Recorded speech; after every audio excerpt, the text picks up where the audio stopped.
Good morning, good morning, good morning. We are back for another episode of the Buckeye Roast. It's your boy Ron James here with my guy QP Ski. Q, how you doing? I'm tired, but it's been a good weekend. I can't complain. A lot of good college football going on, a lot of things happening. Ohio State wins again. They stay undefeated. So I don't got no complaints here. How are you? Not too bad. You said lots going on in college football. How many games did you actually watch this weekend? Well, during the Ohio State game, I was a little limited, but shout out to my guy, my guy Pat from Minister Sports.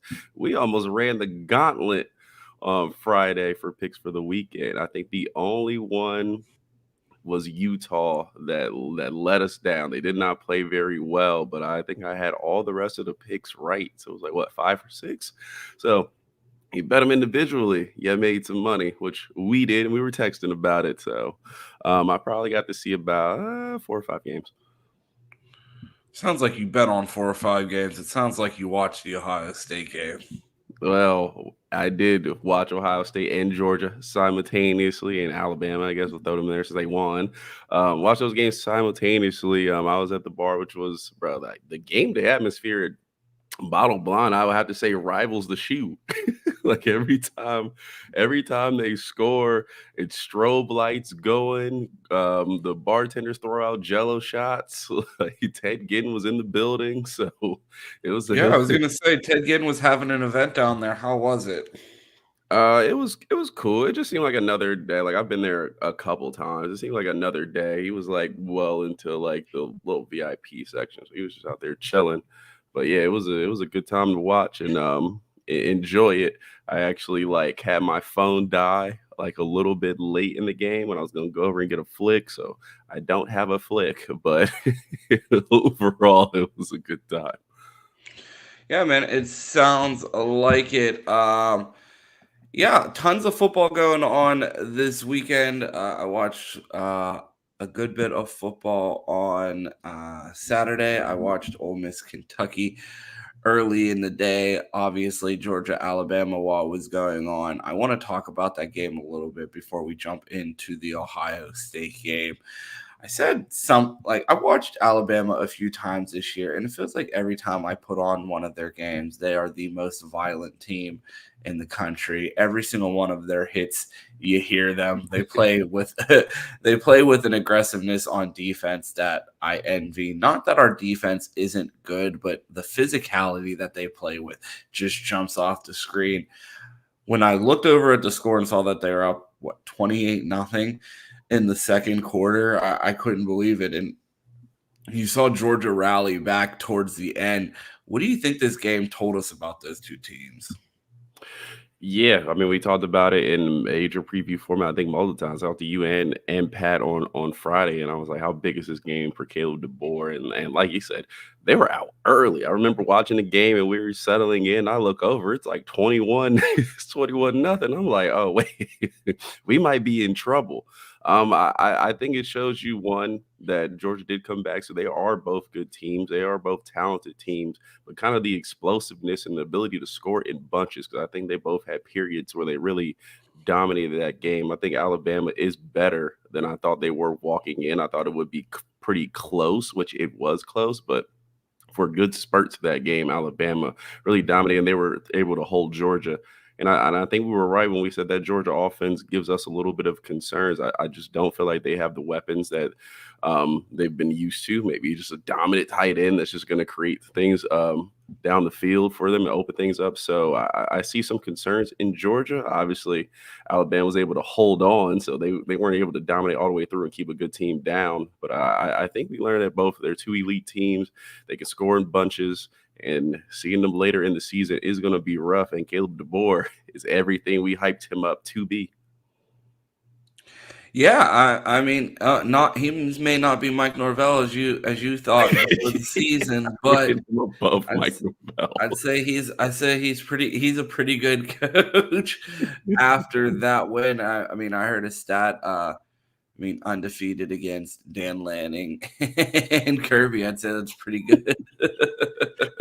who made this stat? Susie plays Kirby. Oh, I have a stat for you. Like, oh, really? You think?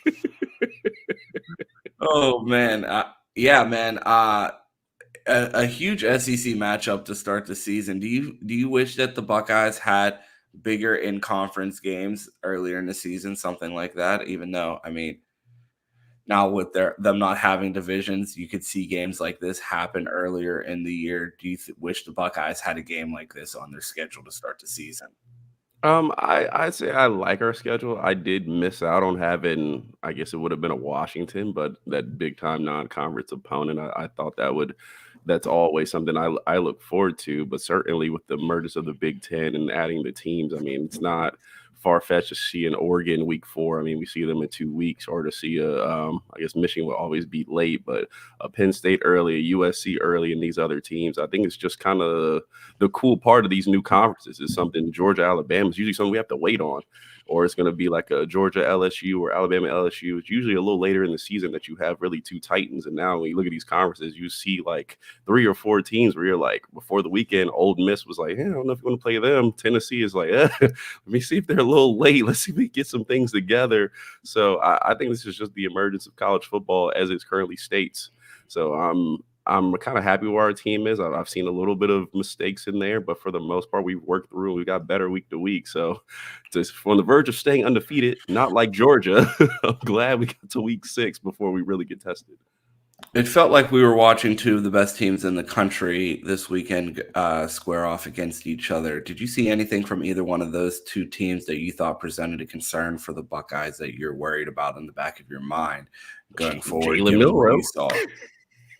See Jalen Milrow, bro, but his ability to move, get out the pocket, and he's been the kryptonite for Georgia for a couple of years now.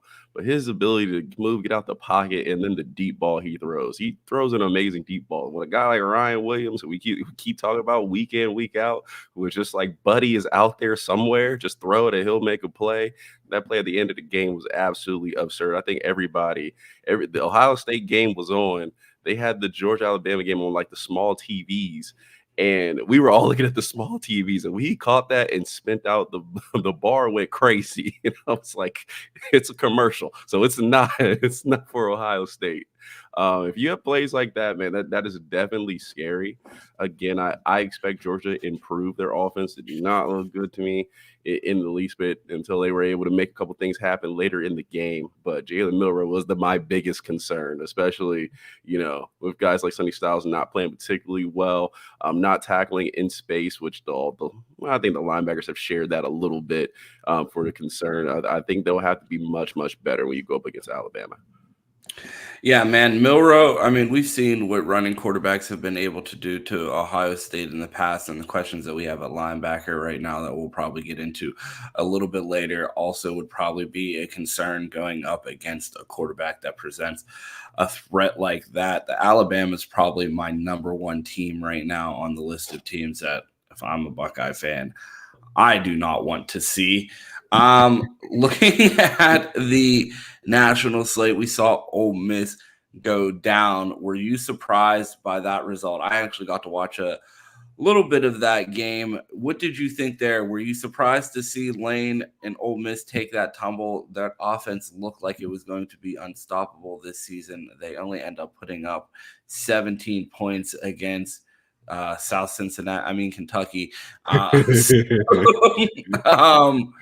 Your thoughts on that game? Were you surprised to see Ole Miss go down?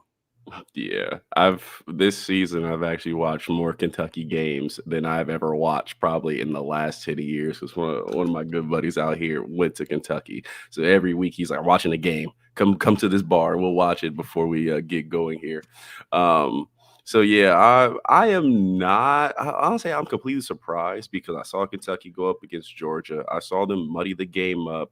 They actually have a really good offensive line. That's kind of what they're known for, and their defense has been stingy at points. So I'm kind of surprised that Ole Miss didn't come in there and was able to air the ball out and put up some points. But if you go up against Kentucky and they muddy the game up, they have ability to win. I think that's one of those teams that maybe we would look at like an Iowa-ish when I watched them play, where it's like their offense is not as bad as Iowa's. I would say their forward pass is a little bit better, but one of those teams where if you get in a defensive battle with them, you could very well lose. So I'm not completely shocked Ole Miss went in there. I just thought Ole Miss was a better team than maybe they are. So that might have been on me. No, I think it's the curse of Chris. Chris has been hyping Ah, uh, has been hyping up Ole Miss, man, and has been telling us about how good this team is. I was a believer in the hype, and they take a tumble this week. I hate to throw Chris under the bus. Cam pulled up to watch the games this weekend, and he's like, "Man, Ole Miss is fraud. I'm calling Chris right now." And he picked up the phone and called Chris to talk shit because, man, that was not the result that I expected, especially the way. I mean, Kentucky, a two-loss team. yeah. Like plenty of teams have been able to get it done this year. I mean, they played Georgia tight. They lose to South Carolina. I mean, I'm just shocked that they were able to pull it out because does it make you question when you see a result like that? Are all the SEC teams as good as they tell us, or are they just as mortal as everyone else? I just think they have inconsistent teams because you talk about, and I was just about to mention that South Carolina loss. I'm looking at it now like, the hell are y'all doing? Because the South Carolina game really should have been the Georgia or Ole Miss game where South Carolina just came out and they smacked them. And there was nothing Kentucky can do. And they turn around and I don't know if they felt disrespected. I don't know if they got some of that fried chicken, but they were like, this shit ain't happening no more. And we're coming out and we're playing good ball because against Georgia and Ole Miss now they look like two completely different teams. So I think teams are a little bit inconsistent. I've actually been waiting on Kentucky to turn on the light. I think their roster is pretty decent. Watching their game, I thought their running backs were even really good before Chip showed up. I was like, okay, those two running backs y'all have is good. Your offensive line is good. Your defense is pretty solid. If Brock Vandergriff is anything like he looked at Georgia in the preseason, like this should be a solid football team. So I think it's just the inconsistency right now. But if you look at down their roster, and I know we won't know the roster like a Kentucky fan does, but I was sitting next to one. I'm like, all right, y'all got something here. So I think it's just inconsistency through the conference, and sometimes teams turn it on the weekend, sometimes they don't. I'm asking a lot, but did you watch football on Friday as well? I did see a bit of the Virginia Tech Miami game, my favorite game of the weekend, the biggest robbery of the weekend. I hope Gmo is in here somewhere because that is the game I truly want to talk about after Miami absolutely steals one from Virginia Tech. Yeah, I had a tweet loaded up, and it was Miami celebrating during the O2 National Championship before they got called back off the field, and I was just gonna tweet vibes at the end of the game if they lost because it felt like they thought that they won that game. Well, they did, but it felt like that they thought they won that game before it was completely decided. And man, to be able to see a win come off the board for them would have been glorious. It felt like watching Middle Tennessee or Georgia Tech all over again. And I thought that they were going to stumble. I saw a couple bad interceptions by Cam Ward, but still dynamic. He's like the reason why they're in the game, but also Yeah. the risks that come with it are pretty high there. I wanted to get your thoughts. We have the AP poll here. A lot of talk was made this past weekend if this team would end up in the top five. You look at the week 6 AP poll, and Miami is still sitting there at 8. Georgia only slides to 5. Tennessee sneaks into the top 5. What is that? 4 SEC teams and Ohio State in the top 5. When you look at the AP poll? What are your takeaways? Well, first going on well, we'll talk about this and then we can hop into Miami a little bit more. I thought it was a great game by two quarterbacks. They really did put on the show and it was entertaining, if anything to say the least. Look at this AP poll. I really, again, I think Texas, we all know, is a pretty solid team. I mean, shout out their guy Johnny O, the way they dismantled Michigan. You really can't argue there if they really, Michigan, a top 10 team. A yeah, lot you of really, a lot of people expected them to look bad against USC. They USC. go out there and get the dub, and then they come out and handle business again without a quarterback. What they're doing is remarkable. The fact that they're out here winning games and beating teams with a fullback starting at quarterback. Yeah, so I still the movement of Texas to 2, I mean, I don't know if it was necessary, but Alabama, Texas 2, I think they proved themselves. I think Georgia has the ability to lose, but I mean, you just know later in the season they're going to be tough. So I might have them down a little further right now, but they're going to end up back in that top 5, I am sure. Tennessee is the big unknown, like Ole Miss was coming in. I mean, we saw them beat Oklahoma, but also I don't think anybody here thinks Oklahoma's good. I think we thought they were the biggest maybe pretender up there, and Jackson Arnold isn't what we thought he was. So you move on to that second slate of the top 10. There's no way Miami is at 8 after that performance. They got outplayed by Virginia Tech, and if it wasn't for a home call, they would be down in probably the teams where they deserve to be. Oregon has looked good the last few weeks. Penn State, I told y'all, do not take that Penn State minus 17, take the Illinois plus 17 and a half. And that's what happened. They don't put up a lot of points there, but I think they're a solid football team. Missouri sneaks in there, and I think Michigan has earned their place right around the top 10. So I'm not really mad at this, other than I moved Georgia maybe down a little bit and Miami down a little bit. Um, who do you think is the best? Like when you see 4 teams in the SEC, you see what, 5 in the top 10, 6 in the top 12. How many teams do you see them getting in the college football playoff? I mean, I will not be surprised if they can somehow manage 4 teams. I think with 12, I'm pretty sure it's probably going to be the 4 number, especially got 4 in the top 10. They're going to find a way to bump teams out. I think it's going to be a competition when you look down the line at these teams in the Big Ten. Oregon, I think Oregon has a good chance to be in, but Penn State, Michigan, who's else right around here? USC. Those teams are going to really have a tough time all trying to get in because there's no there's no way, there'll be 4 SEC teams before there's 4 Big Ten teams. So I think those teams are going to really have to play good ball down the stretch and try to manage no more than 2 losses and 2 losses that don't look bad. One more question before we start talking about the Buckeyes. Who is the best team in the SEC? That is tough, man. Alabama surprised me this weekend. I would go them watching them play defense. It makes me trumpet a little bit over Texas, but Arch Manning's been out for a couple weeks. They're just getting the SEC play. They haven't shown any vulnerabilities, but just watching the way Alabama played on Saturday, I feel like anybody walked in there would have been shell shocked. It just been like, what the hell did we just walk into? And I thought everybody left. So I would say Alabama right now, probably a little bit edge over Texas, and I think Tennessee is still that unknown. Alabama has Vanderbilt next week, South Carolina the following week, and then they take on Tennessee, Missouri, and then LSU. Quite a brutal stretch there. But I mean, no Texas on the schedule prior to the SEC championship. Yeah. With the schedule that Alabama has, I don't know how big of a believer you are in Tennessee. Can Alabama run the table here I to think the they SEC can. championship game? I mean, they round out the year with Mercer, Oklahoma, and Auburn, 3 games that I don't think should be a problem. So if they get through that murderer's row of Tennessee, Missouri, and LSU, I mean, talk about a schedule there. I mean, 3 top 14 games back to back to back. Yeah, I'm not the biggest believer in Missouri right now. I'm not. I think they're a little overhyped from last season, so I think they'll be fine there. I just don't know about Tennessee. I mean, they they looked good against Oklahoma because Oklahoma just couldn't score. They really couldn't score at all. But I think Tennessee is another one of those teams that have a chance to be another Ole Miss where they can find a way to not be clicking. And I don't know how good their defense really is. And they could walk or they could play Alabama and it'd be rough. It'd be rough going. Like, oh, we can't get anything going. This is Nico's first real game.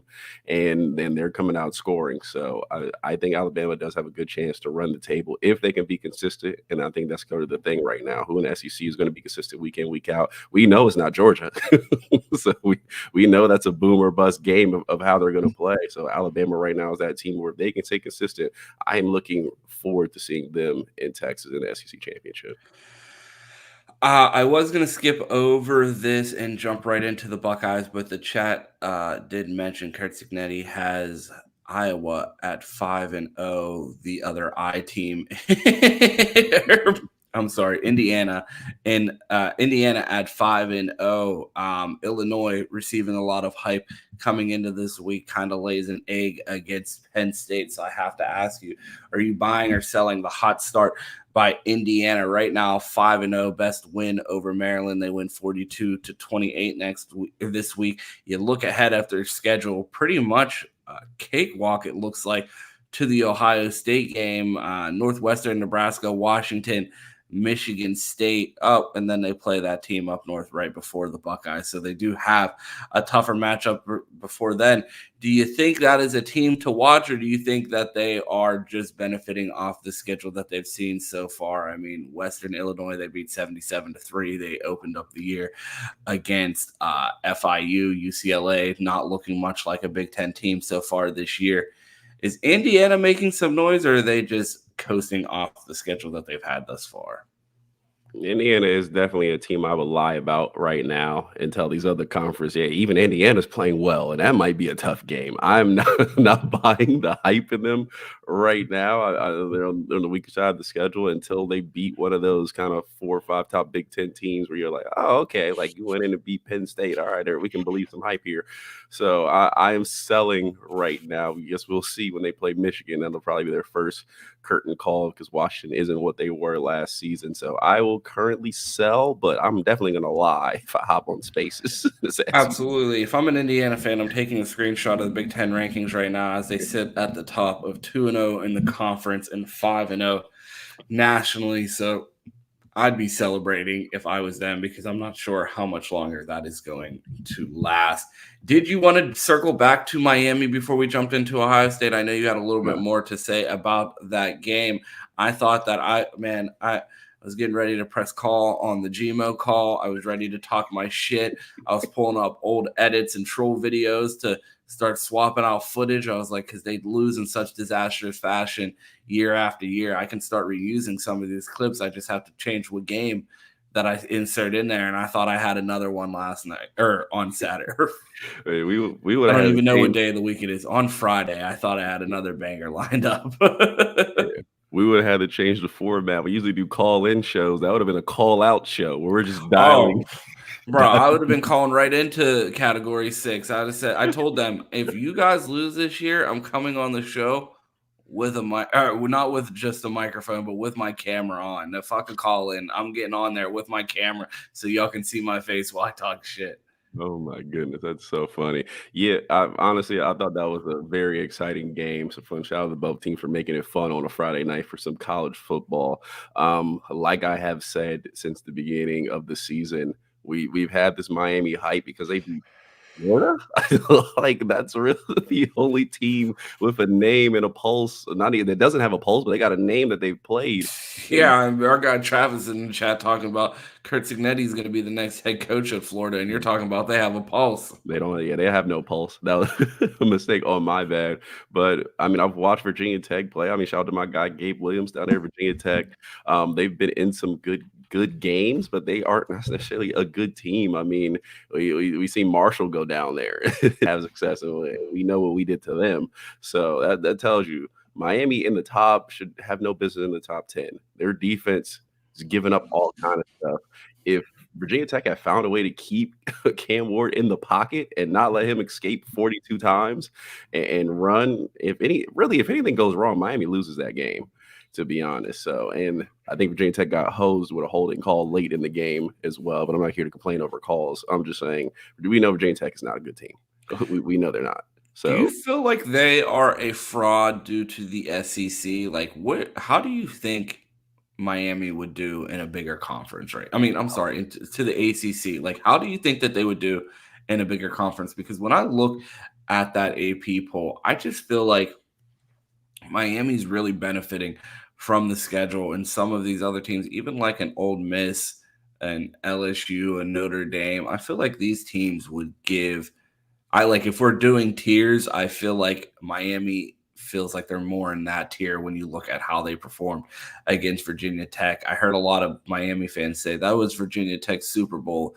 That was their biggest game that they're going to play all year. And I was like, I'll argue they played a better team last week in Rutgers. If only Yeah. we had a recent matchup between Miami and Rutgers to see which team was better. And they're like, oh, we didn't have our quarterback. I'm like, Rutgers has a new quarterback as well that has more touchdown passes through 5 weeks this year than their entire team had last year. So they're not the only team that got a new quarterback. So it'll be interesting to monitor this Miami team because after I asked last week, I said, I don't think anyone in the ACC on that schedule can beat them. And then I saw them play against Virginia Tech, and I'm like, well, maybe actually any team can beat Everybody. them. Everybody actually has a chance. Like, I was like, man, I need to stop turning on these games on Friday/Saturday, whatever day they play these days.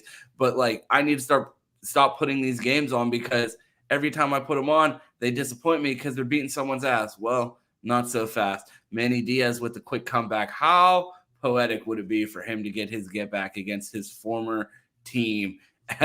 He has Duke rolling right now. He has a chance to play Miami. If he has an opportunity to knock them off as a first year head coach at Duke, it would be interesting to see. So that is something that I have my eye on because they looked mortal to me for the first time this season. Yeah, there's so many families to feed if Manny Diaz gets a dub against Miami. That's doing Jordan. That's doing Wilt numbers if that happens. That would be too funny. Yeah, Pat and I we talked about it on Friday, and I think we marked Louisville as the one team that we can kind of count on that we know is pretty consistent, and that would be the measuring block for Miami. Now, clearly, Virginia Tech said, "Hold my beer," And they just because lost. And they just lost to Notre Dame. well, we predicted that. We were like Notre Dame's going to come in and win this game. I think Notre Dame right now beats Miami. I have no concern about it. Even if they played on the road, I think they do. And I think if Miami was in the SEC right now, oh my goodness, they'd be Oklahoma. Like they will be well down there getting abused. Would they beat Oklahoma I right I now? I think they would. I think Oklahoma is such offensively challenged that Cam Ward would go in and just make things happen. It's really Cam Ward. That's the addition. Like Cam Ward is out there really making magic happen. It's like, damn, this dude, like he's risky, but hell, they need it. He's really good. The rest of this team, like I don't know. So if without Cam Ward, if he had won to the NFL, oh my goodness, you talk about talk about some firings that could be happening if he was not playing such good ball for Miami right now. So I'm interested to see them down the block, and I'm interested to see if Syracuse can get that dub or one of these other ACC teams can win. I think Miami can still win out. I think there'll still be some interesting games in there, but they are not real right now. They need to get a lot better. Yeah, I keep asking Miami fans, trying to take a little bit of their joy and ask who's the quarterback next year because it does feel like this is all riding on the shoulders of Cam Ward, but we will have to continue to monitor that situation. I have not talked to you since the Buckeyes played on Saturday. The Buckeyes get it done 38-7 in their Big Ten debut against Michigan State. The floor is yours, Q. Where do you want to start with this game? An interesting game. It feels like with this defense and this Buckeye team, even when they look good, we have such high expectations. Even when they put up a score like this, a box score watcher would be thoroughly impressed with. But when you look at the beginning of the game, you see these flaws in this Buckeye team, particularly on defense in the short game. The question has been asked about a million times since the game. Is this by design, Jim Knowles coming out vanilla and then tightening the screws in the second half? Or do you think that there are vulnerabilities in this defense that could get exposed against better competition? I think Jim Knowles has played it very vanilla. I don't think he's showing a lot, and I think he's just letting guys do what they do. One, Igbinosun, and y'all made a lot of great points yesterday. Igbinosun playing off the ball is not a good thing for this team. If you're going to do that, you're probably better off with Jermaine Matthews. But if you let him get up close and play physical, I think that plays better to his traits. That's one thing where we've known him to get beat in the past. I expect them to tighten that up because he is one of the true weaknesses in the defense, and though he's a really good player. So if that's your weakness, I'm happy with it, and let somebody go out there and beat us. Other two, Sonny Styles, I gave him a lot of praise for his pass coverage. It was not good early in the game. Well, obviously, he needs to get a lot better at the linebacker position. And I think Jim Knowles changed up how he was playing him in the second half. I saw Sonny Styles a lot closer to the line of scrimmage. The mistakes went down. So I think that's something that in a true game, they wouldn't just let that get exposed from Sonny Styles. And I think they want him to work through mistakes. But one pass coverage is the one thing where I'm like, okay, Sonny Styles is solid at. We've seen that year after year. I'm not gonna OD on him for one game, but he does need I to was get going to better. say Sonny Styles was the lowest graded coverage defender by the Buckeyes this past Yeah, weekend. he was not paying attention at all. He was deciding to I go mean, big we time. might as well rip the Band-Aid off and talk about it again. I mean, these PFF charts look the same every single week. And you see Sonny Styles at the bottom of this list, the 21st ranked defender by the Buckeyes, despite playing 42 snaps. Arvell Reese graded as the fourth best Buckeye this past week with only 19 snaps. Why are they giving all of these snaps to Sonny when week after week after week after week they're telling us that Arvell Reese is playing better? And you see a guy with such high snaps so low on this. The only other starter lower than Sonny Styles is Davison Igbinosun, who was the worst ranked defender on the team this past weekend, grading out as the 27th worst player to touch the field, a coverage grade of 45.7. The only person with a worse coverage grade than that was Sonny Styles. And Q, I will give you one guess. Who was the highest graded coverage cornerback I'm not on doing this Saturday? again. No. Let's play this game because clearly they don't play this game inside the Woody. The Buckeyes never play this game. They must not have a PFF subscription.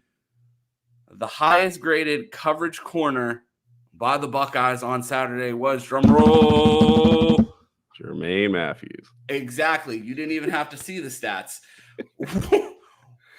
Why isn't he playing more? You look at the PFF grades. You look at the snap count. Jermaine Matthews, 17 snaps. Why is he not playing more? All right, you asked me a lot of questions, and I have a lot of answers for you. They might be a little bit opinions, but I'm gonna answer your questions here. We'll start with the worst part. Sonny Styles. I do not believe they want Cody Simon or Arvell Reese in coverage like that. I just don't think they do. I mean, we've seen Cody Simon over years. Yeah, I probably don't want him in coverage either. I think they've done a good job of hiding him in coverage, and I don't know how good Arvell Reese is in coverage playing that will position.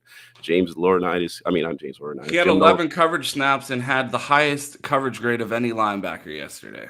I mean, that's cool, but where are they matching him up at to do these coverages? I'm sure it's very schemed up on how they want him covering and how they want Cody Simon covering. So, I mean, Jim Knowles. You think they're asking Cody Simon to do more in coverage than Arvell? No, they do the same thing because they play the same position. He doesn't want to move Arvell to the Will side. He said it. He said, "Why does Arvell Reese play more snaps?" One, for me, I think everybody should be playing around Arvell Reese. He's a sophomore. He's playing better or as well as everybody else. Why is he not starting at Mike and you figure it out the rest of the way? If you got to move Cody over or sacrifice Sonny style snaps, that's what I would do. But he tells me Sonny is the guy I want in coverage. These two guys I don't trust doing the will job in coverage, so that's why they split snaps there, and we got Cody and CJ on the other side. So I think that's kind of why they have it, and unfortunately, Sonny Styles is going to have to work through his mistakes. I mean, we complain week after week. If it pays off later, we'll all be like, well, I'm glad they let him burn through these mistakes. If it doesn't, then it was a problem that went on the entire season. It was like, well, shit, you should have changed it. My question for you and the stat. See, I see this comment. PF grades are always overrated. They are, but they tell a story. When you see someone consistently graded out as the worst linebacker or the worst at their position group, clearly they're seeing someone. I think there's plenty of things that can get lost in PFF grades. But what is my saying, Q, that I've been saying on this platform about PFF for the longest? They may get shit right when they tell you someone's good, but when they tell you someone stinks, they stink. Like, that's the one thing that you can rely on PFF to tell you. They may not get, like, if they're ranking the top 5 best whatever, it's going to be subjective. If they're ranking the top anything, there's some shuffling. But when they tell you someone's not playing well or they're doing terrible, They usually spot on. So like I get the PFF isn't the end all be all, but when they're consistently telling you someone's bad, at some point you have to accept the information because even if you don't need PFF to tell you, put the all 22 on and you can see it. Yeah, I mean, in a way, I agree with the walrus. I hope that it's not a super villain out here. I just watched a penguin show last night, so I hope this is just a good Samaritan, not a guy out there running for the mob. But shout out to the walrus.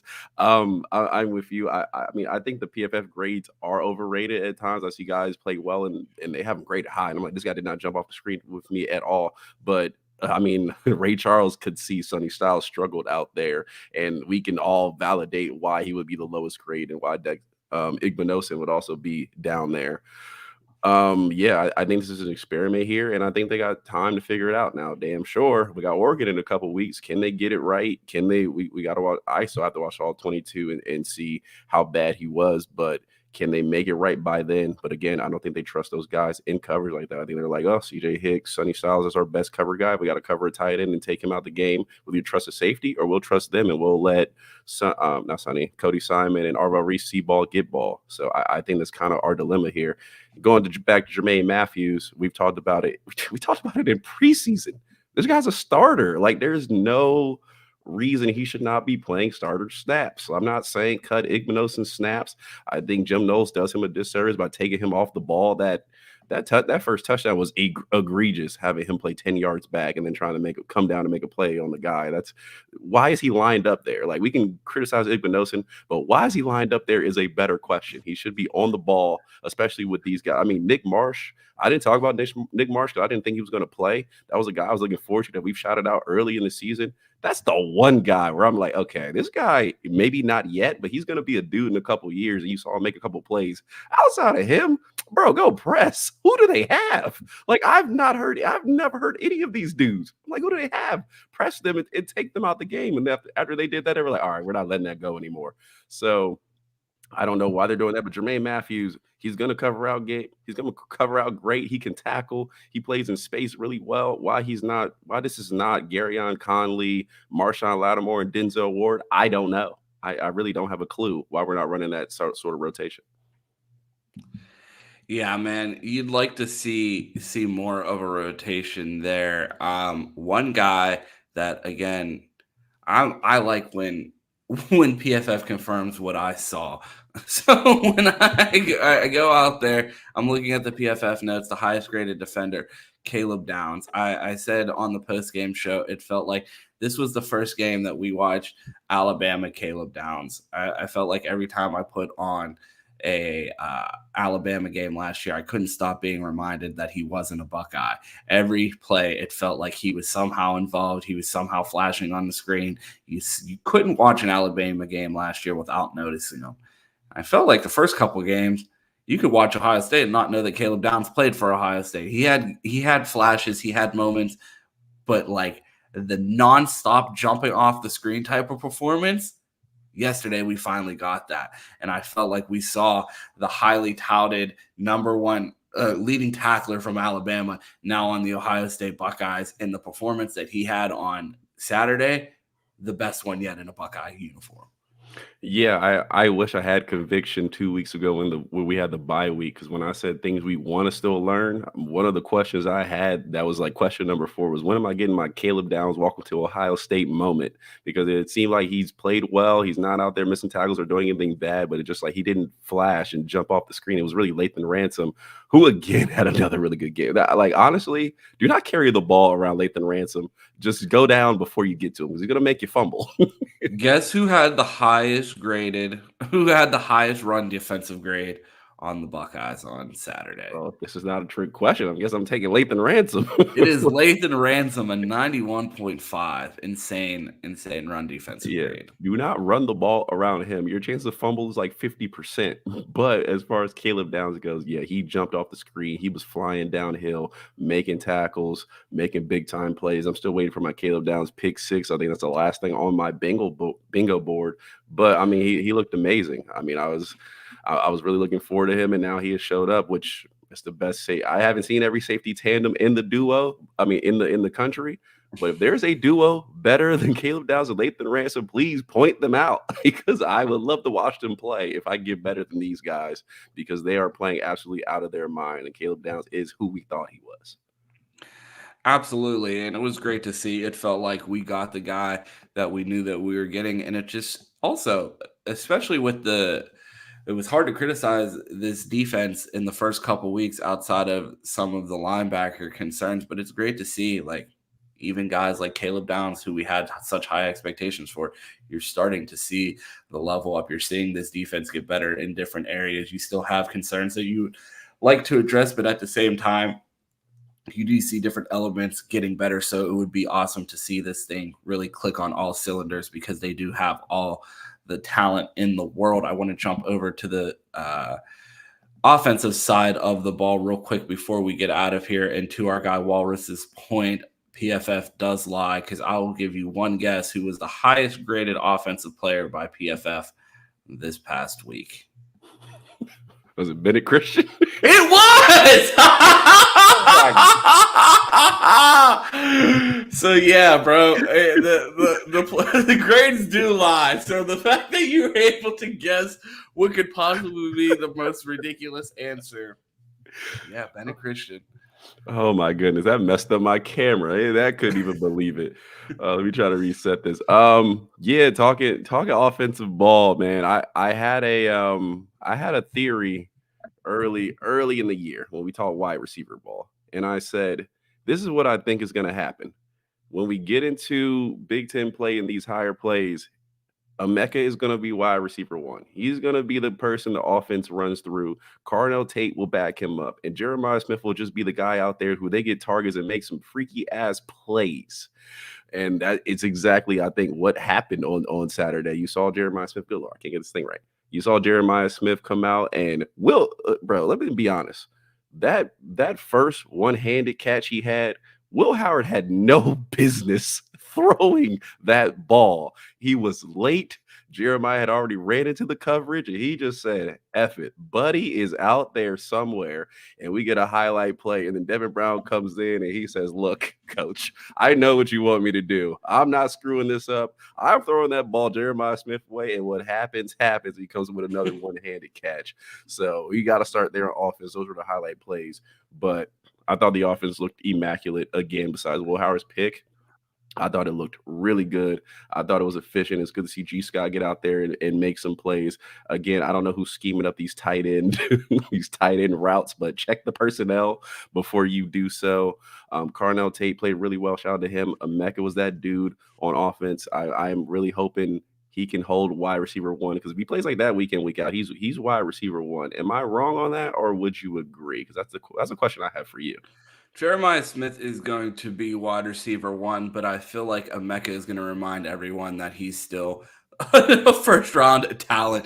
I mean, you talk about the top five, and it's going to get us to a player that I want to give a shout out to before we get out of here. We're going to have Terry come on tomorrow to talk about more of the game in depth and really dive into the Buckeyes' performance against Michigan State. But I want to read off the top five players PFF graded.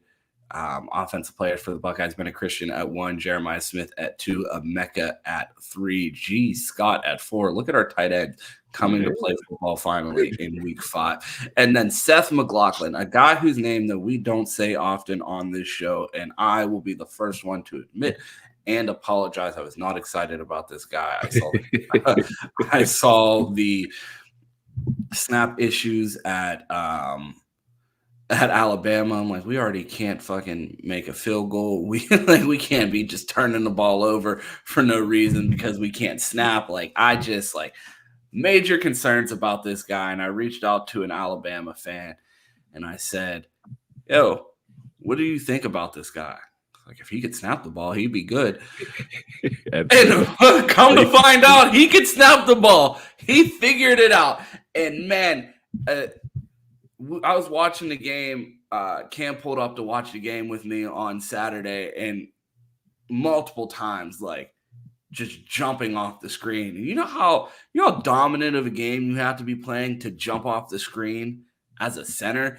Yeah. You know what I'm saying? So a big shout out to Seth McLaughlin, an anchor in the center of that offensive line and a huge addition to this team. I mean, if you have the criticisms of Justin Fry as a recruiter, maybe you should just give up on high school recruiting, because I think bro is 2 for 3 in the Yeah. transfer portal. We got Jimmy Josh Simmons, and then we got Seth McLaughlin, and then who was the other guy? He There's that one transferred. dude from, like, New Orleans. I forget his Yeah, name. I know his name. Vic Cutler. That's it, Vic. Vic Cutler, yeah, transferred in and transferred right out. It's like that Simpsons meme. You hang the hat on the door, you do the spin around, grab your hat, head back out.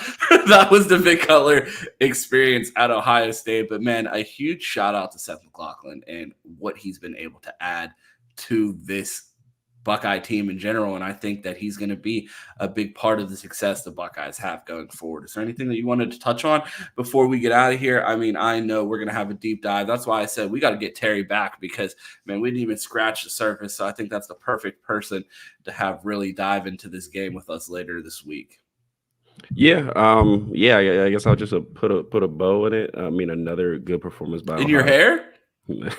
I almost good at this point. I mean, it's getting crazy in the mornings, but yeah, I thought the team came out and played extremely well. Will Howard again continues to be what we need him to be. He continues to be consistent. If he can knock off, I guess you call it a bonehead play. Outside of that, I thought he played really well. And I think that's giving him a little leeway, throwing directly into double coverage to the other team. I don't think he could have thrown a better ball if that was his intended target. It was completely like we're driving, so it's completely quiet at the bar, and we see him throw that pick, and then there's one lady just like far in the bar was just like, "What?"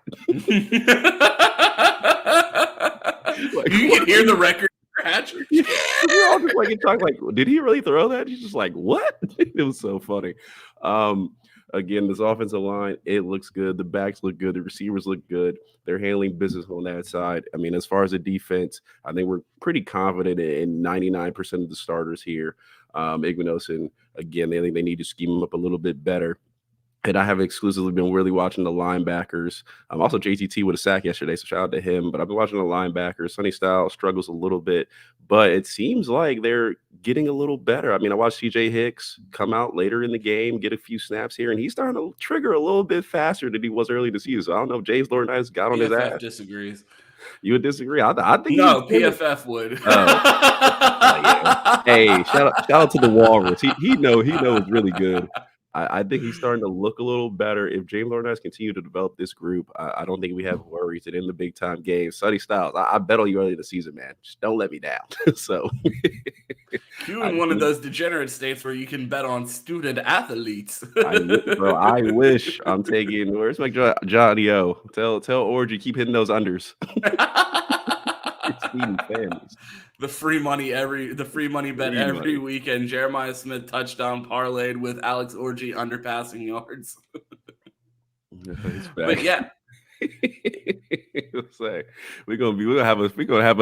put the best damn media pension up on here. We're gonna have quite the studio if we keep betting those under. So we appreciate everybody tuning in, man. There are 200 people watching. If you're watching on YouTube, make sure you like the video. If you are on Twitter, make sure that you like and retweet. We got a big slate of things to talk about this week. We're gonna have our guy Terry on and talk about play calling, defensive concerns, and everything in between next week. Tomorrow. We will be back tomorrow. We got plenty. I didn't even touch the national slate, so we'll have plenty. Exactly. Heisman odds, all kinds of stuff. So make sure that you tune in. We are here weekdays at 8 a.m.-ish. It's been 8:10 lately, but we are going to get back on it and get back started here consistently at 8. We appreciate everybody tuning in here for the Buckeye Roast. Q, let the people know where they could find you before we get out of here. Yeah, shout out to the chat. 200 people in here. Don't forget to hit that like, retweet on Twitter, like here on YouTube as well. Do all that good stuff. If you want to find me, Cityboy Quentin on Twitter. Flying and Johnson, both Instagram, TikTok, and Minor League Films here on YouTube and TikTok. I just had my biggest video, 750 views on the John Wick spinoff trailer. So maybe starting to cook a little bit over there. But that's where you can find me, Ron. If you want to find me, you could find me hiding from the fact that my NFL team lost yesterday, bro. Oh, I'm hurt. No, I'm hurt.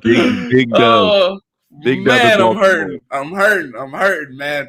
But if you want to find me, you can find me on Twitter. It's 2_TES. You can find me here weekdays at 8 a.m. for the Buckeye Roast here with my guy Q. Wednesdays, you can find me at 5 p.m. inside the Bleacher Report. Saturdays, you can find me on the Minnesota Sports platform for the best damn pregame show. And if you missed it, we were back yesterday for Buckeye BS. So if you didn't catch that episode is up on the channel. Make sure you check that out. Me, Mike, and Cam. Someone commented on the video and said, the Buckeyes are playing well when you guys are arguing about silly stuff like non-conference schedule. Why do I keep saying schedule? Record versus unranked opponents. Ryan Day moves to 43-0 with that win. Mike clearly took that as an opportunity to take a shot at Urban Meyer, and all chaos ensued after that. So if you want to check out a wild episode, make sure you check out Buckeye BS. We appreciate everybody tuning into this episode of the Buckeye Roast, and you know how this goes. Go Bucks and OH. Ayo.